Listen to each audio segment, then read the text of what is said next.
She laughed at the woman who came into my courtroom with her last ounce of strength.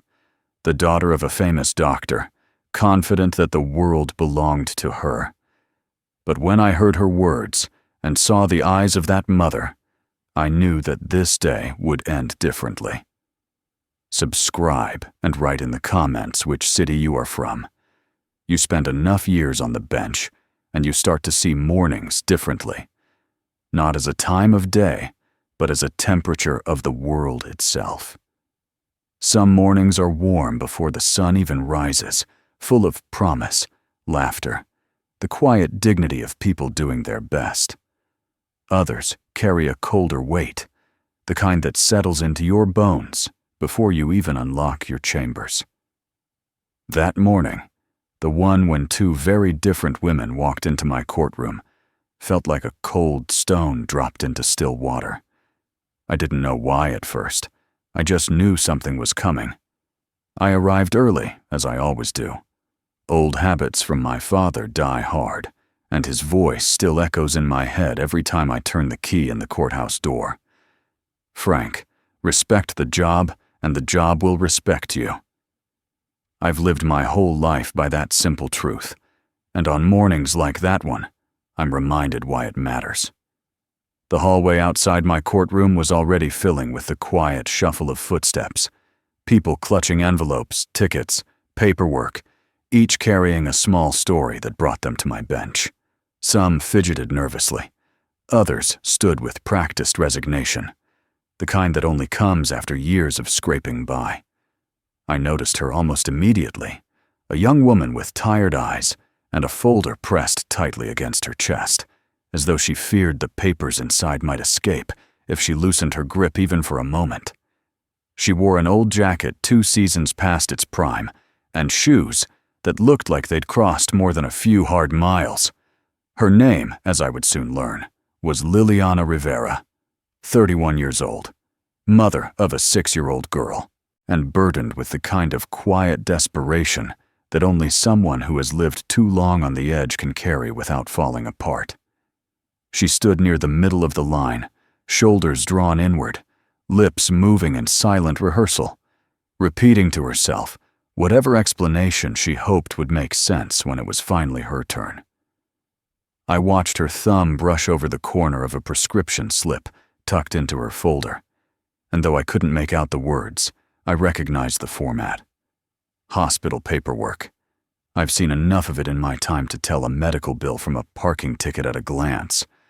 A few feet away from her, leaning against the wall with the kind of confidence only money can buy, stood the second woman. If Liliana seemed ready to break with a single hard breath, this young woman looked as though she had never broken anything in her life. Not a nail, not a promise, not even a rule. Her red coat was bright as a cardinal in winter, her hair meticulously styled, her boots expensive enough to feed a family of 4 for a week. She held her phone up before her like a mirror, checking her lipstick between messages. And when she laughed, sharp, careless, far too loud for that quiet hallway, it cut straight through the rest of the murmurs.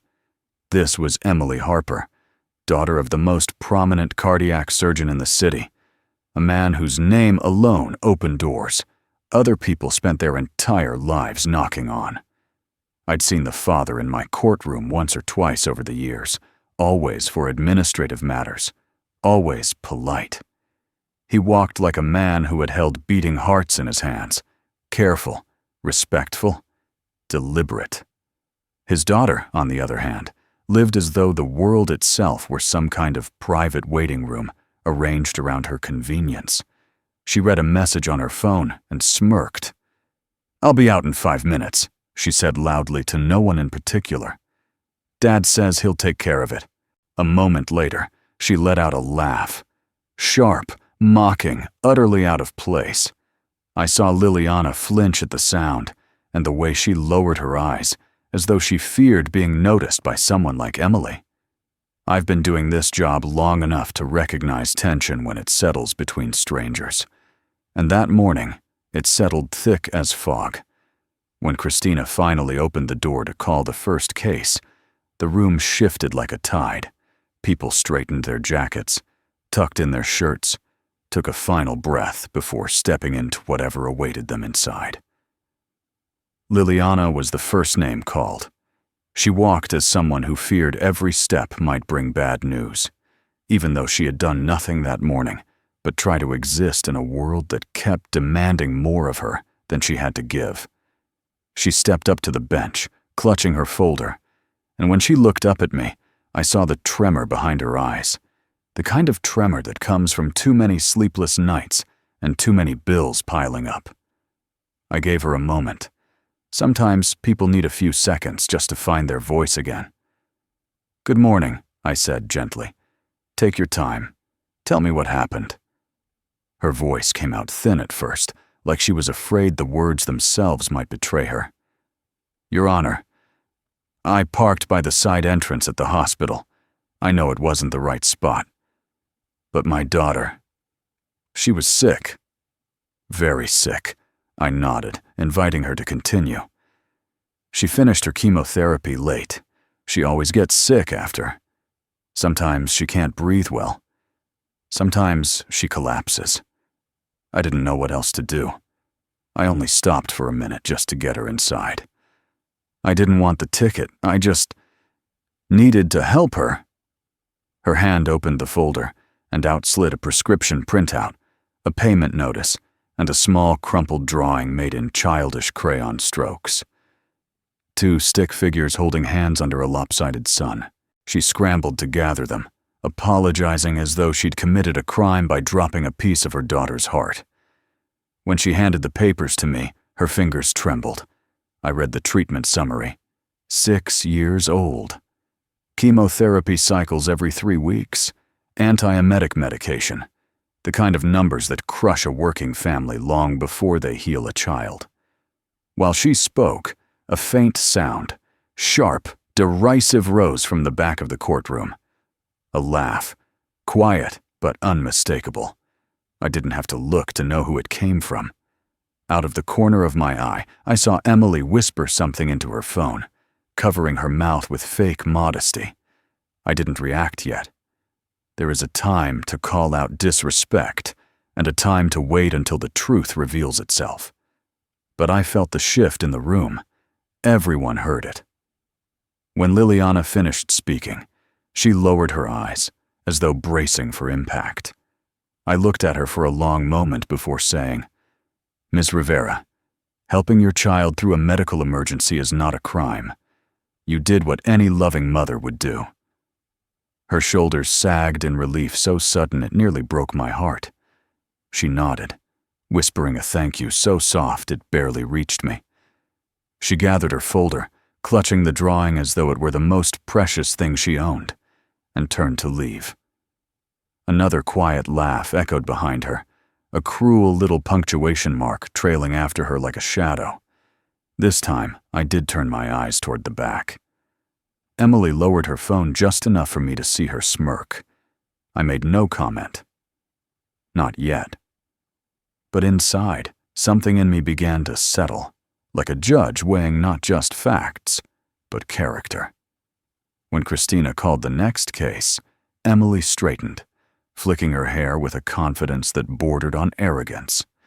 She walked toward the bench with the air of someone approaching a minor inconvenience rather than a court proceeding. Her boots clicked sharply on the tile, every step a small performance. "Good morning, Miss Harper," I said. "You are here for multiple parking violations." She waved a dismissive hand. I know. Can we just get this over with? I have class later." I glanced at the list in front of me. 8 citations for parking in handicap spaces, 2 for blocking an emergency entrance, and 1 for obstructing a fire lane, all within the last 2 months. Emily shrugged. "I was at the hospital most of those times. My father works there. People know me. It wasn't hurting anyone." There are moments in a courtroom when the silence becomes its own character. This was one of them. I studied her face. Casual, bored, annoyed by the inconvenience of being held accountable for her own actions. She tapped her phone screen with her perfectly manicured nail, barely disguising her impatience. Miss Harper, I said slowly, do you know why handicap spaces exist? She pursed her lips. For people who can't walk well. But most of the time they're empty. So what's the big deal? I'm just in and out. In and out, I repeated quietly. She nodded, misunderstanding the echo as agreement. Exactly. I wasn't like living there. I felt something stir inside me, the old frustration, the one that comes from watching privilege mask itself as innocence.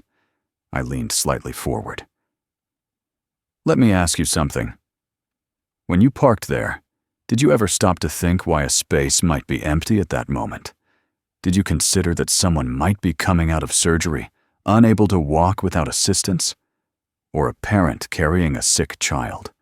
Or someone who might collapse from weakness before reaching the door? Emily shifted, suddenly uncomfortable. Well, I didn't see anyone. That doesn't mean no one needed it, she huffed, impatient. Can't we just skip the speech? I'll pay the fine. Behind her, the door opened quietly. Liliana stepped inside to speak with a clerk, and though she didn't intend to eavesdrop, she heard Emily's last words. She froze, eyes widening with the slow, dawning recognition that the same woman who had laughed at her pain was now dismissing her suffering as a speech. Her daughter's medical struggle reduced to an inconvenience in someone else's mourning. And then Emily said the words that sealed the moment. I'm not responsible for other people's problems. If someone's crying over a ticket, maybe they should work harder instead of expecting pity. A gasp traveled through the courtroom like a sudden gust of wind. I saw Liliana's face fall, saw her hand tremble around the folder she held, and then I looked at Emily, who was staring back at me with blank defiance, entirely unaware of the devastation her words had caused. It was in that moment, when her arrogance collided with another woman's pain, that the true story of that day began to take shape. A story not about tickets or fines, but about who we become when we are forced to see the world beyond our own reflection. I straightened in my chair, letting the silence settle long enough for Emily to feel its weight. She shifted her stance, for the first time unsure of herself. I took a measured breath, knowing exactly where the next chapter of this morning would lead. And with that, the direction of the entire case and the turn in both their lives was set into motion. There are moments on the bench when a single breath feels heavier than a verdict. After Emily Harper's last words hung in the air like a sharp blade, the courtroom slipped into a stillness I knew all too well. It was the kind of silence that doesn't simply fall over a room, but settles inside each person present, pushing them to examine themselves whether they intend to or not. I let that silence stretch, holding it gently but firmly, the way my father used to hold a nail steady before driving it into wood. Sometimes silence is the strongest tool a judge has. Emily shifted from one foot to the other, her confidence wavering for the first time since she'd walked through those doors. She glanced around quickly, and when her gaze brushed past Liliana, who still stood near the entrance, clutching her folder to her chest as though it were a shield, something in her expression flickered, but it wasn't understanding. Not yet. More like the beginning of discomfort, the first faint tremor in a mind that had never been forced to look beyond itself. I leaned forward slightly. Years on the bench have taught me that lowering your voice draws more attention than raising it. Miss Harper, I said quietly, you spoke just now, as though other people's burdens are none of your concern, as though every person who struggles simply failed where you succeeded. She blinked, caught off guard by the difference in tone. I just meant, people shouldn't make a big deal out of small things. Small things, I repeated. Like a $50 ticket? She nodded. Exactly. I looked past her, toward the open door where Liliana still stood. Her hand trembled around the edge of her daughter's drawing, the small crayon sun peeking out like a plea. Miss Rivera, I said gently, Would you step back inside for a moment?" She approached hesitantly, her steps soft, almost apologetic, as if she worried she might somehow be intruding on a world where she didn't belong. I gestured for her to stand a few paces behind Emily, though not so far that the two women were cut from one another's awareness. Emily stiffened, but didn't turn around. I folded my hands on the bench. "Miss Harper, I'd like you to listen carefully. Miss Rivera did not get a simple ticket while running errands. She did not park in a prohibited spot because she didn't feel like walking an extra 15 steps. She stopped where she did because her child, her 6-year-old daughter, was in danger. That small medical emergency could have escalated into something far more frightening." Emily opened her mouth to speak, perhaps to defend herself again, but I raised my hand lightly. "Not yet." She closed her lips, though her jaw remained tight. Turning to Liliana, I softened my voice. "Miss Rivera, earlier you mentioned your daughter has been undergoing chemotherapy. I'm sorry to ask you this, but for the sake of understanding, could you tell us how much does one round of her medication cost?" Her eyes lowered. For a moment she hesitated, not from secrecy, but from the exhaustion that comes from repeating numbers that carve into your life like a debt you can never repay. $840, Your Honor," she whispered. "For one cycle. And she needs more than one." The courtroom murmured. Even those who had never known medical hardship understood the weight of that number. I watched Emily's shoulders stiffen. The calculation behind her eyes was almost visible. $840, a sum she might spend on a new coat or a weekend's worth of outings, now suddenly stood beside the life of a child. Liliana continued, her voice trembling. "Sometimes I don't know how I will pay for the next one. I work nights and mornings. I sleep when I can. I try not to let my daughter see how frightened I am." Her hand moved instinctively toward the drawing again, touching the crinkled paper gently. "She gave me this yesterday. She said it would help me be brave today." The pain in her voice didn't rise dramatically. It didn't need to.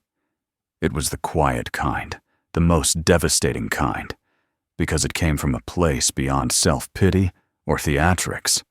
It came from truth. "Thank you," I said softly. "You can rest now."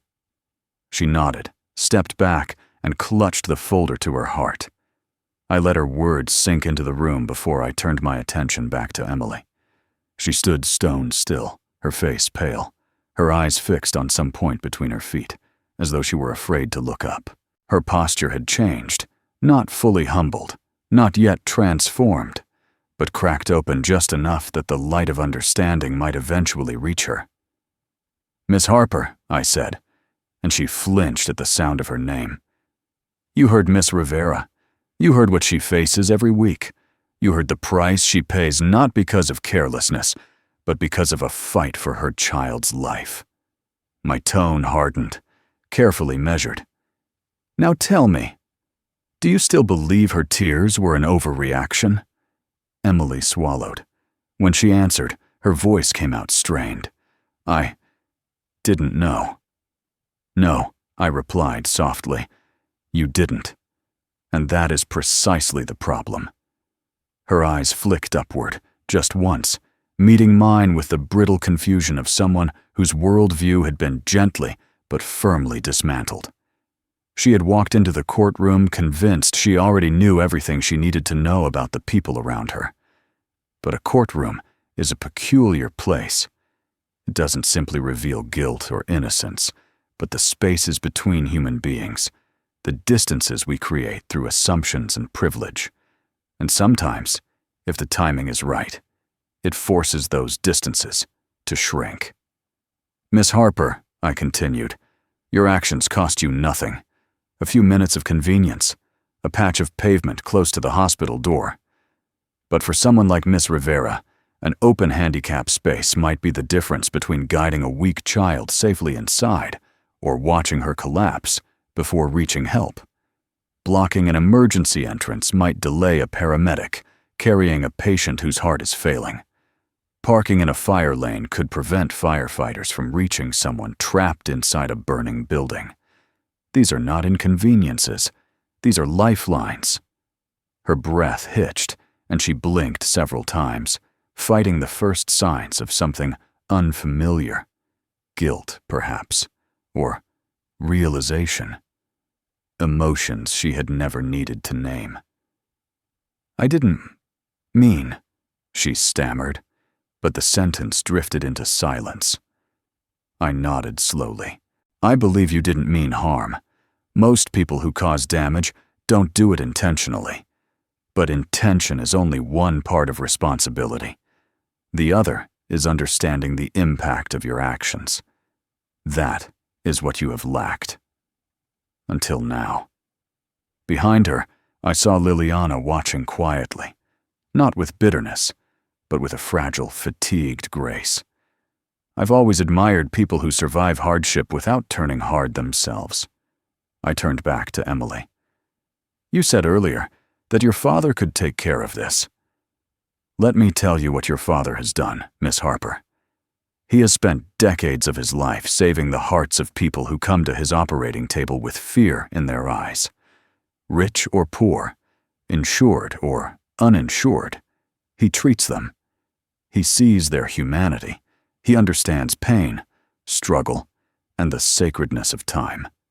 Emily's eyes widened, as though she had never once considered her father in this light. "You walk through that hospital as though the building belongs to you," I continued. "But your father earned his respect. What have you earned, Miss Harper?" She dropped her gaze, unable to answer. "And worse," I added quietly, "you diminished the struggle of a woman who would give her life to save her child. You laughed at her pain." A tear slipped down her cheek, silent, unexpected, the first crack in her composure. Wasn't enough, but it was a beginning. I exhaled, folding my hands. "Here's my judgment." The room stilled again. Even Christina paused mid-keystroke, her fingers hovering above the keys. "You will pay every fine in full." Emily nodded shakily. "Additionally," I continued, "you will complete 30 hours of community service at Providence Children's Hospital. You will assist staff, parents, and patients. You will clean beds, deliver water, carry blankets, sit with frightened families, and you will write a 500-word reflection on what you learned." Emily's lips parted in shock. Community service? At the hospital?" "Yes," I said, "the place you used as your personal driveway." Her breath wavered. "What about school? My schedule?" "Your schedule will survive, but perhaps your perspective won't remain the same, and that is precisely the point." I paused, letting the gravity settle. "And you will apologize," I added. "Not to me, to Miss Rivera, properly, honestly. Not out of obligation, but out of recognition." Her voice cracked. I will," I nodded once. "Good. Because justice is not merely about punishment. It is about growth. And if you let it, this moment can change you." With that, I dismissed the case and adjourned for a brief recess. As I rose from the bench, I watched Emily step aside, her shoulders hunched, her eyes glassy. She turned toward Liliana, who stood near the door holding her folder like a wounded bird. For a moment, Emily looked as though she wanted to speak, but the words were not ready yet. They would come. Just not now. In the days that followed, I thought often of that morning. Not because it was unusual, but because it carried the seeds of something rare transformation. I've learned that the hardest lessons in life rarely come wrapped in comfort. They come through discomfort, through the sting of humility, through the realization that the world is larger than the narrow slice we inhabit. And Emily Harper, for the first time in her privileged young life, was about to step into a world she had never been forced to see. When she walked through the doors of Providence Children's Hospital the following Monday, the air inside greeted her not with polished comfort or inherited authority, but with the soft hum of machinery, the muted sobs of exhausted parents, and the brave, fragile smiles of children fighting for another tomorrow. And there, in that world of quiet courage, Emily Harper would come face to face with the truth behind every handicapped space she had ever taken for granted. And whether she intended it or not, that truth would begin to reshape her. But that was only the beginning. Her real transformation would not arrive until she met a little girl with tired eyes and a stubborn spark. Miss Rivera's daughter, Ava, and saw in that child the reflection of a strength she herself had never possessed. The rest, as people like to say, is history. But for me, it is memory. And for Emily, it became the moment her life began to grow in a direction she never expected. What happened in that hospital would bring her back to my courtroom weeks later, not as the young woman who stood before me dripping with entitlement, but as someone newly humbled, newly aware, newly human. And that is why I remember that morning as clearly as if it happened yesterday. Because justice, when delivered with compassion and conviction, doesn't just settle cases, it reshapes lives. Subscribe to the channel, watch the next videos, and share this one with others. Your support helps the stories continue.